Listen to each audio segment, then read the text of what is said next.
Hello students, आज हम पढ़ेंगे नॉर्मल फॉर्म। किसी भी मैट्रिक्स की नॉर्मल फॉर्म क्या होती है और इसको हम कैसे फाइंड करते हैं ये हम देखते हैं। सपोज करो हमारे पास ए मैट्रिक्स है एम क्रॉस एन ऑर्डर की। इसे हमें नॉर्मल फॉर्म में चेंज करना है। An matrix of M cross N order, तो इसको नॉर्मल फॉर्म में चेंज करेंगे। लेट अस से इसकी रैंक है आर, मैट्रिक्स ए की रैंक है आर।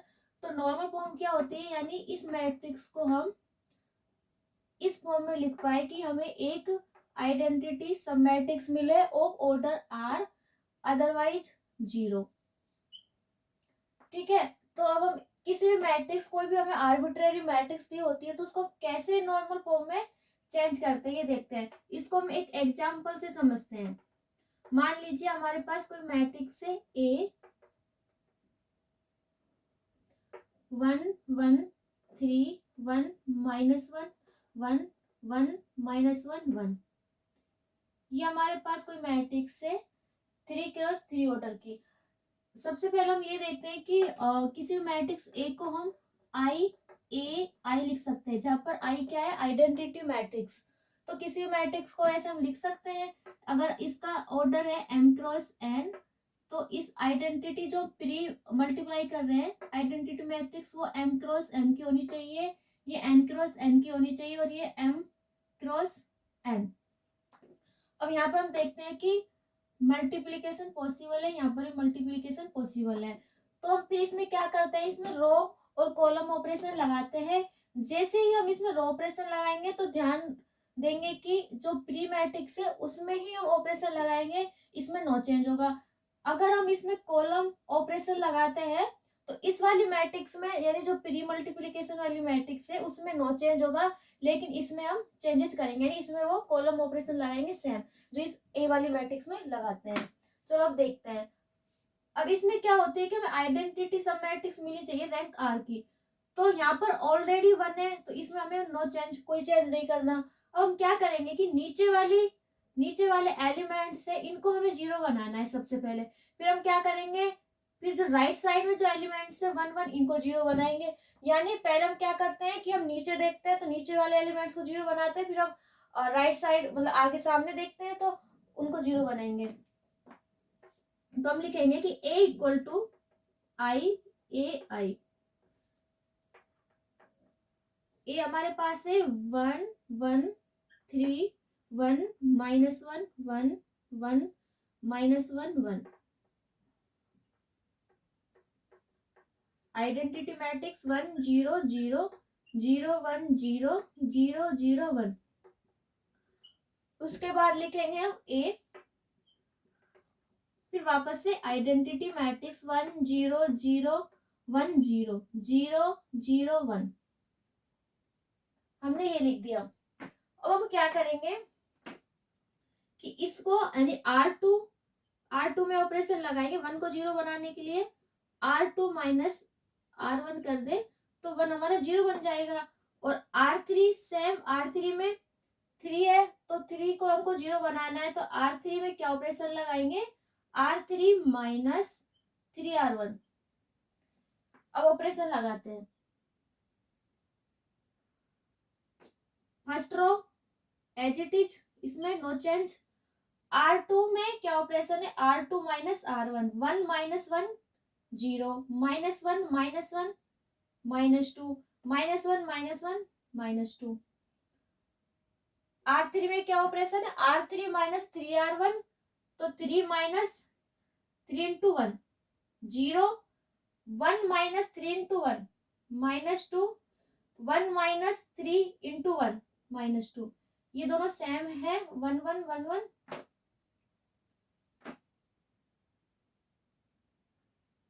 उसके बाद हम देखते हैं कि हम रो ऑपरेशन लगा रहे हैं तो इस वाली मैट्रिक्स में ऑपरेशन लगेगा।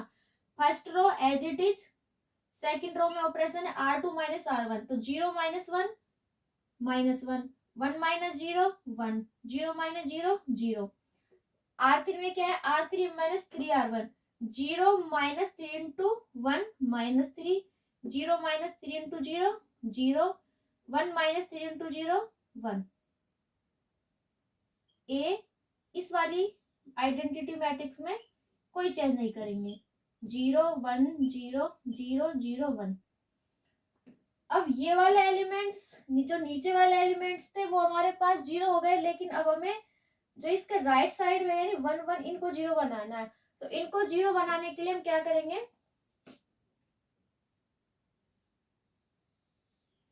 इनको 0 बनाने के लिए हमें एक तो C2 कॉलम पर ऑपरेशन लगाना पड़ेगा। तो C2 माइनस अगर हम C1 कर देते हैं तो ये वाला 1 0 हो जाएगा।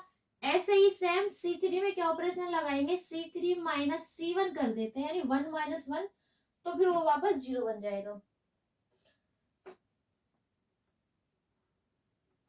First column as it is, क्योंकि C1 पर हम कोई ऑपरेशन नहीं लगा रहे, 0 0। C2 पर क्या है, C2 minus C1, 1 minus 1 0, minus 2 minus 0 minus 2 minus 2 minus 0 minus 2। Second row और सॉरी सेकंड कॉलम और थर्ड कॉलम दोनों सेम है, तो सेम ही यहाँ पे आ जाए, क्योंकि ऑपरेशन में हम सेम लगा रहे हैं तो सेम कॉलम आ जाएगा। इक्वल्स टू कॉलम ऑपरेशन लगा रहे हैं तो इस वाली मैट्रिक्स में नो चेंज, तो ये एज इट इज आ जाएगा 1 0 0 माइनस 1 1 0 माइनस 3 0 1 ए।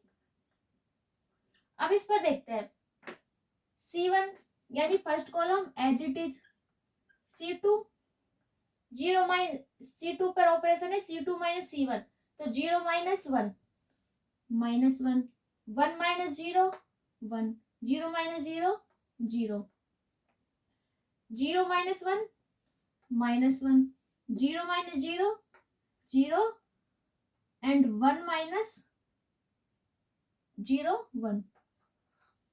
ठीक है, हमारे पास ये आ गया।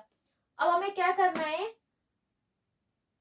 इस वाली में सभी 0 हो गए, इसमें भी सारे एलिमेंट 0। अब हमें क्योंकि आइडेंटिटी मैट्रिक्स में जो हमारी डायगोनल एंट्री होती है वो 1 होती है, तो -2 को 1 बनाने के लिए हमें क्या करना पड़ेगा, -2 से डिवाइड करना पड़ेगा।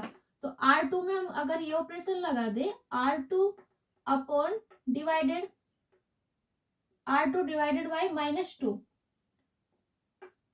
तो ये क्या बन जाएगा, 1 0 0 0 -2 से डिवाइड करेंगे इस सेकंड रो को, 1 1 third row as it is -2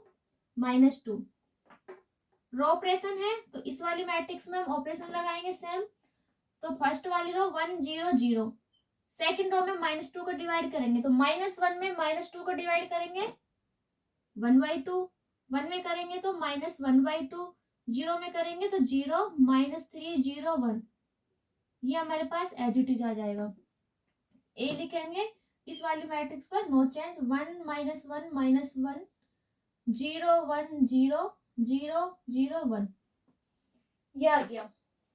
अब वापस हम क्या करते हैं, जैसे ये हमारी पोजीशन है, यहाँ पर 1 आ गया, तो हम क्या करेंगे, नीचे वाले एलिमेंट 0 होने चाहिए और राइट साइड वाले, यानी हम नीचे देखते हैं यानी नीचे वाले एलिमेंट्स, फिर हम सामने देखते हैं सामने वाले एलिमेंट 0 होने चाहिए। तो -2 को हमको 0 बनाना है,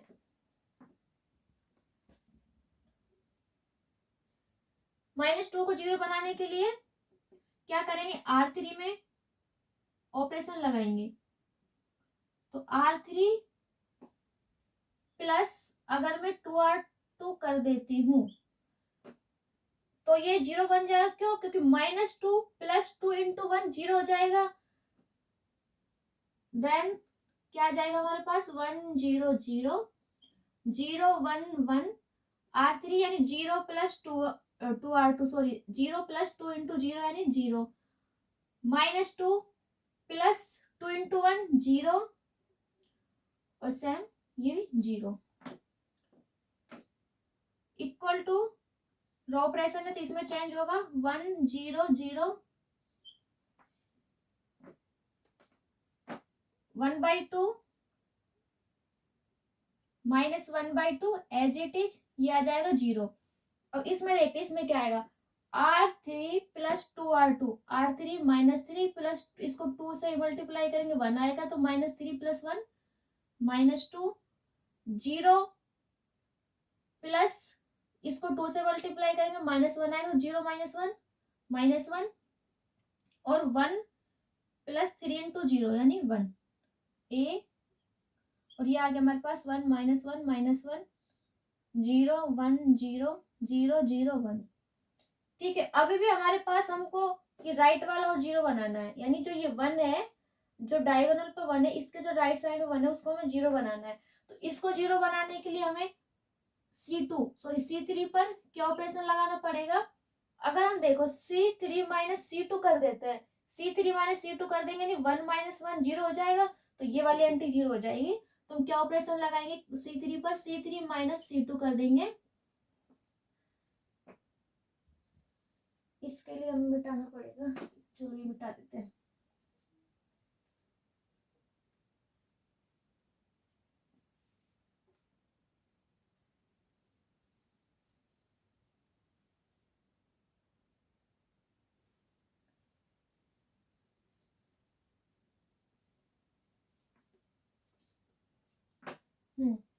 आगे क्या है, 1 0 0 0 1 0, तो C3 - C2 0 - 0 0 1 - 1 0 0 - 0 0 equal two column operation है, तो इसमें कोई चेंज नहीं आएगा, 1 0 0 1/2 -1/2 0 -2 -1 1 ए कॉलम ऑपरेशन है, तो इसमें हम ऑपरेशन लगाएंगे। First column as it is 1 0 0 -1, second column पे एज इट इज -1 1 0। इसमें क्या ऑपरेशन लगाएंगे, C3 - C2 -1 माइनस फिर इनटू में -1 यानी 0 0 -1 करेंगे -1 1 - 0 करेंगे 1। अब हम देखते हैं, ये हमारे पास आइडेंटिटी सब मैट्रिक्स मिल गई ऑफ ऑर्डर 2 × 2, तो यानी ये नॉर्मल फॉर्म में आ गया। ठीक है, तो यहाँ पर ये P हो जाता है, यहाँ पर ये Q हो जाता है, यानी हम किसी मैट्रिक्स A को उसके नॉर्मल फॉर्म में चेंज करते हैं, यानी PAQ फॉर्म में आ जाता है। तो यहाँ पे P हो गया और यहाँ पे Q हो गया। Thank you.